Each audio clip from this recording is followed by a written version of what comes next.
against America is for the Americans. So all of the world is at their disposal. Unipolar होने के करोड़ों अरबों फायदे होते हैं। East Asia South China Sea के अंदर South China Sea is the centre of attention for the last 7-8 years of all American strategic politicians and military objectives. Political and diplomatic force वहीं पे लगाई जाती है। जितना मर्जी सेमीकंडक्टर्स का नाम लगाएं, Taiwan is not only providing semiconductors, it is providing a billion times more of an asset to America, which is an excuse to stay in the South China Sea. ये 90% ऑफ जिस तरह पाकिस्तान का budget हमारा defence में जाता है ना, इसी तरीके से अमेरिका का जितना भी स्पेंडिंग बजट है वो इन दो जगहों के ऊपर जाना जरूरी हो गया था। पहले एक ही थी, साउथ चाइना सी। ये यूक्रेन का पंगा खोल के इतना बड़ा मसला कर दिया उन्होंने, रूस को चाइना की गोद में बिठा दिया जाके। हालांकि रूस अभी अपवर्ड इकोनॉमी के अंदर था। अपवर्ड इकोनॉमी में आप स्ट्रेटेजिक गलतियां नहीं कर रहे होते, आपकी स्ट्रेंथ पक्की होती है। अमेरिका डाउनवर्ड स्पाइरल में, डाउनवर्ड स्पाइरल के अंदर आप ज्यादा वनरेबल होते, सर्वाइवल में थे। सर्वाइवल वो नहीं जो पाकिस्तान और श्रीलंका और इंडोनेशिया के सर्वाइवल है, survival of maintaining the unipolar status. ये गौर से समझें क्यों मैं आपको बता रहा हूं, अभी आपको पता चल जाएगा इसराइल फलस्तीन को कैसे देखना है। ओके, जब आप ताइवान चाइना की टेंशन को गौर से देखेंगे तो आपको इसराइल की नस फड़कती हुई नजर आएगी, क्योंकि अमेरिका का सारा सेंटर ऑफ अटेंशन ताइवान है इस वक्त। ताइवान नहीं, साउथ चाइना सी है। Taiwan is their finest excuse. यहां तक कि any bullet in shot at Taiwan is a bullet shot at America का स्लोगन अमेरिकन यूनैनिमस एग्रीमेंट के अंदर है कि ताइवान पे गोली चली, अमेरिका पे गोली चली। क्योंकि China is the only formidable power जिसने यूनिपोलर स्टेटस तोड़ दिया अमेरिका का।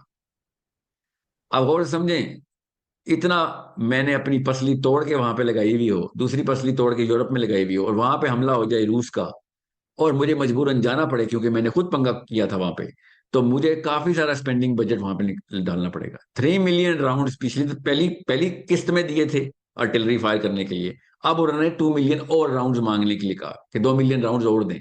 क्या करे बेचारा, देना तो पड़ेंगे, आप ही ने तो शुरू की थी। मसला यह है कि एक दफा शुरू करने के बाद आप वापस जाएं, then you are not the power that you claim to be any more. आपके एक एक इंडिविजुअल काउबॉय को भी नुकसान होता है अगर आप सुपर पावर नहीं रहते। पेट्रोल की कीमत छोड़ें, दूध चीनी चावल अफोर्ड नहीं किया जा सकता अगर आप अपना स्टेटस को छोड़ दें। अब उसकी पूरी स्पाइरल के ऊपर मैं नहीं जा रहा, अभी आपको कोर्स समझें, 10 मिनट के अंदर मैंने क्रैश कोर्स कराना। अब चूंकि यूक्रेन में आपने पंगा ले लिया हुआ है और वो भी रूस ने इंजॉय किया है इस पंगे को, because even though first wave के अंदर रूस did not really do well, second wave में रूस डिड अमेजिंगली वेल। और अब वहां से निकलना अब मसला हो गया, because you have your hand stuck in the cookie jar.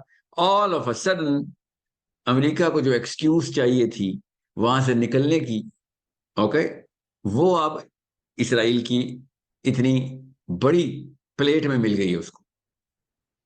This is the global level perspective, जो कि गौर से समझेंगे आपको पता चलेगा अभी क्या होने वाला है इधर और हमने क्या करना है उसको। अब इतना ज्यादा प्रो इसराइल कभी अमेरिका 10 दफा पैदा होकर नहीं हुआ था जितना अचानक यहां पे हो गया, बिकॉज उसको वहां से हाथ निकालने की कोई एक्सक्यूज चाहिए, वरना उसकी जितनी भी साख्त है वो खत्म।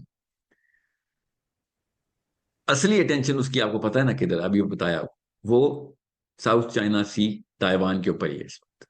बिकॉज ओबामा से शुरू होके थोड़ा सा पहले से शुरू हो जाए, क्लिंटन से शुरू हो, ओबामा और फिर ट्रंप, सिर्फ चाइना चाइना ही लगे हुए, कोई मजबूरी है उन बेचारों की।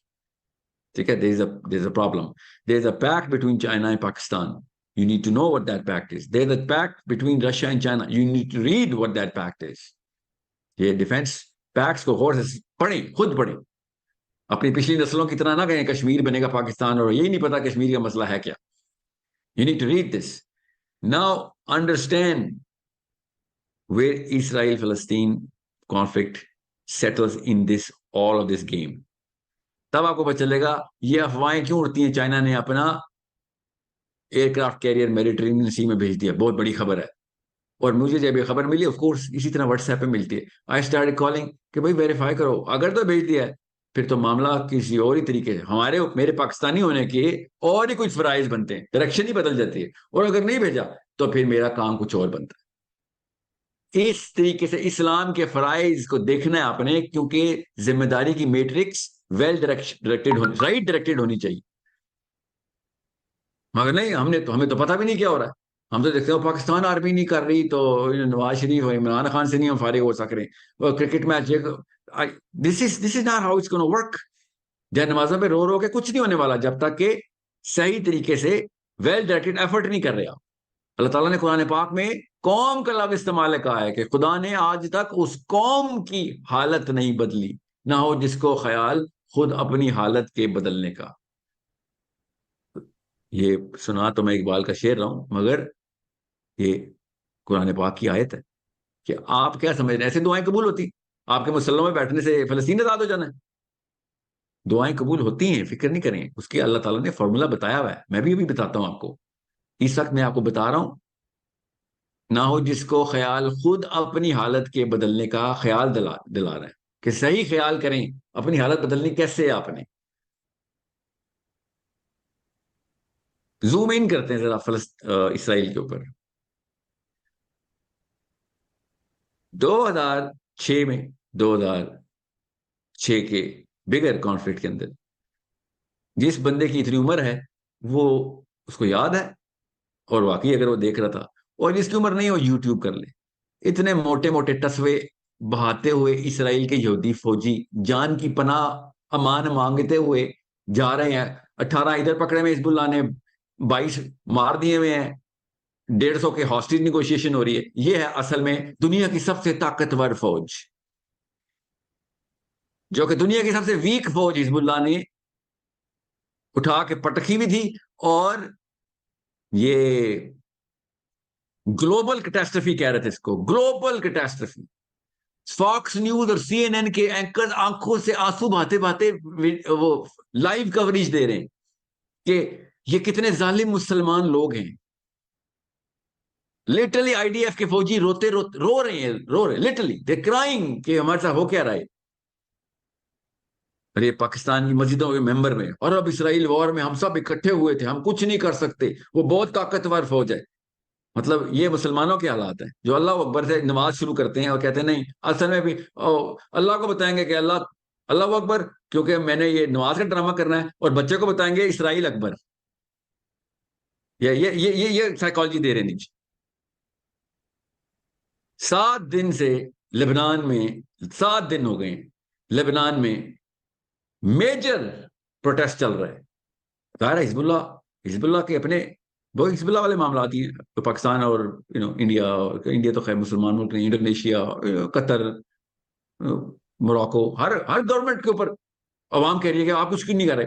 हर मुल्क का ट्विटर अपने गवर्नमेंट के ऊपर ट्रेंडिंग है फोर्स डालने पे। सोशल मीडिया वॉरफेयर और मीडिया वॉरफेयर, ये है टोटल बज मीडिया का। और उम्मा इज रोरिंग के ना क्लैरिक्स शुरू हुए, ये देखें हर जगह प्रोटेस्ट हो रहे हैं, हर जगह पे रैलियां निकल रही। This is this is how morality, death, dying morality looks like this. ये मुसलमान आदमी गबरू जवान ब्लैक कार्ड लेके रोड पे आएगा और ऊंचा सा नारा मारेगा, 2.5 3 घंटे, 6 घंटे, 7 घंटे, उसके बाद घर जाके हाँ ये इस्लाम पूरा हुआ है, इसलिए जवान पैदा हुआ था, शाबाश, ये फौजी है आज का। बहरहाल हिजबुल्लाह के ऊपर भी वही प्रेशर। हिजबुल्लाह को पता था, और पहले से पता है, इनका एक्सपीरियंस बहुत ज्यादा है। इसराइल वॉर में सबसे ज्यादा एक्सपीरियंस हिजबुल्लाह का है। सो गौर से समझें, इसराइल की जो आयरन डोम है, जिसके ऊपर देसी अपने इंफीरियोरिटी कॉम्प्लेक्स के अंदर बोल रहा था, आयरन डोम लगी हुई दुनिया का सबसे बेहतरीन डिफेंस मैकेनिज्म, कैसे चलता है? जिन आते हैं, कौन चलाता है उसको? लोहे के राउंड चलाते हैं ना उसको, मिसाइल चलाते हैं। एक मिसाइल को मारने के लिए एंटी मिसल मिसल फायर होता है। वो मिसल कहां से आता है? वो अमेरिका से आता है। उसके मिसल कहां गए हुए हैं इस वक्त? यूक्रेन गए हुए हैं। 3 दफा डिमांड कर चुका है इसराइल कि आयरन डोम, 3,000 मिसाइल रह गई हमारे टोटल, अगली कुमक भेज, और अमेरिका ने मना कर दिया, हमारे कहां से लाऊं? प्रोडक्शन में टाइम लगता है भाई, सारा सारा फोकस किधर कहीं और डाला हुआ है हमने, हमें अप्रूवल लेने पड़ते हैं, हमारी भी पार्लियामेंट है। 1 लाख फौजी ग्राउंड इन्वेजन गजा के लिए तैयार हो रहे हैं। किस बात के लिए वेट हो रहा है, आप क्या समझ रहे हैं? बेंजामिन नेतन्याहू किस बात का वेट कर रहा है? सोचें जरा। क्योंकि अगर ग्राउंड इन्वेजन गजा में करता है इसराइल, तो उसको जो फौज डिप्लॉय करनी पड़ेगी वो हिजबुल्लाह के सामने से हटानी पड़ेगी।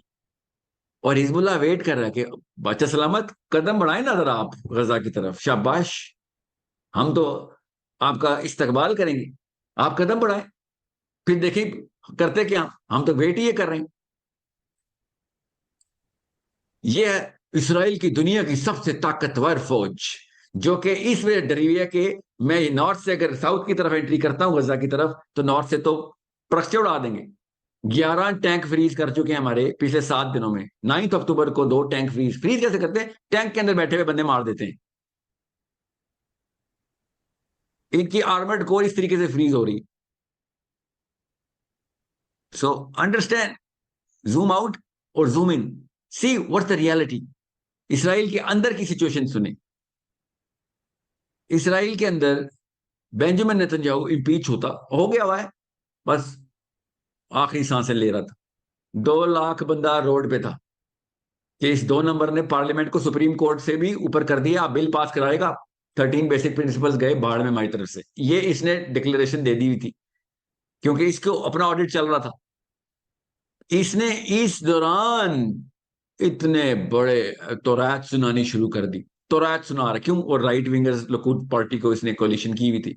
तौरात सुना सुना के दुनिया को बता रहा है कि यहूदियों को असल में सुना रहा है ना बेसिकली, तो कि सेंटिमेंट, जितने 2 लाख बंदे इसको लिटरली पिटाई करने के लिए घर आए हुए थे, लोगों ने कहा हुआ था कि, और इसराइल के अपने तमाम लोगों ने कहते सिविल वॉर तो आई है, सिविल वॉर शुरू होने लगे, इसके any given day civil war शुरू हो जाएगी।